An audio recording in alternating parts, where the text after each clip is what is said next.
Hello everyone! So for the seventh general concept, create dilemmas for your opponent. So dilemmas exist when two principles should be applied, but they contradict each other. So this is obviously a situation you will run into very frequently. For example, when your opponent has an advantage in space, they would like to avoid piece trades. However, if you have a strong piece, the principle says that one should trade the strong piece. So your opponent then has a dilemma: to trade or not to trade. So should they trade to get rid of your strong piece, or should they not trade because they have an advantage in space? So when two principles contradict, looking at the importance of each principle helps quite a bit. This is the scale I've come up with. However, this does not always work, and that is why leaving your opponent with a dilemma is a powerful tool, because even if they know the importance scale, even if they've memorized the importance scale, sometimes the importance scale doesn't technically work in this concrete situation, so you would have an advantage there. So create dilemmas for your opponent. Of course, don't give your opponent the choice of two principles that are synergistic, that help each other out. Create dilemmas means creating dilemmas with principles that contradict each other, not principles that work well together. Definitely not. So for the importance of the principle on the exception scale, when creating dilemmas is possible, the creation of such dilemmas is possible. I doubt there will be many exceptions to this rule, so I'd give it about a 9 out of 10. On the importance scale, not creating a dilemma for your opponent is unlikely to lead to hugely terrible consequences, but it could not help one realize their advantage. So it could not really give you the ability to realize your advantage. So 5 out of 10 in terms of importance. Alright, so for the famous game, we'll be looking at Mr. Zuniga. Wait, why did I... No, I pronounced it as a German name. It's of course a Spanish name. Julio Ernesto Granda Zuniga, right? Z in Spanish. Okay, against Mr. Hikaru Nakamura. Okay, so after knight takes a2, there's a dilemma here for Mr. Zuniga to solve. White has a poorly placed knight on a3. A knight on the rim is dim, but he is also down a pawn, and thus should not, in principle, want to trade pieces, including the bad knight. So even though he's bad a knight, he's down a pawn, and because he's down a pawn, he shouldn't really want to trade pieces, even if that piece is bad. Probably.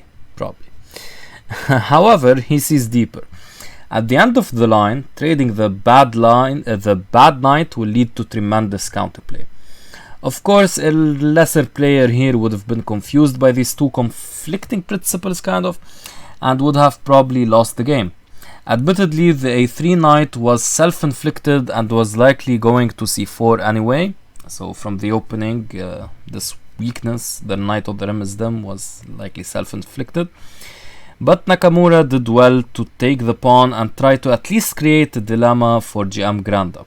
However, GM Granda was not phased, so he did play correctly, and he followed up here with knight a c4. And after b5, he took, aiming for the straight, taking here, and now he came here, not immediately recovering the pawn, because that pawn is falling anyway, and this pawn is juicier. And also probably more important because it's rather past.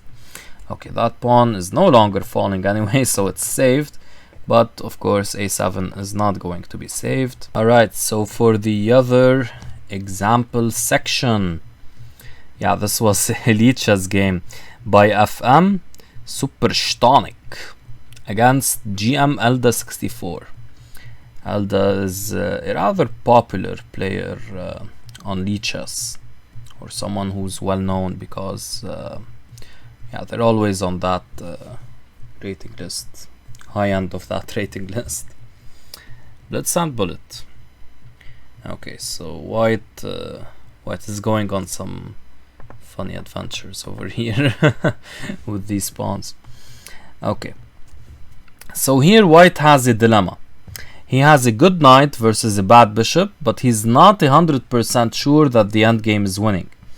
By threatening to trade rooks and fighting white's control over the open file, FM Supersonic did well to try to draw the game.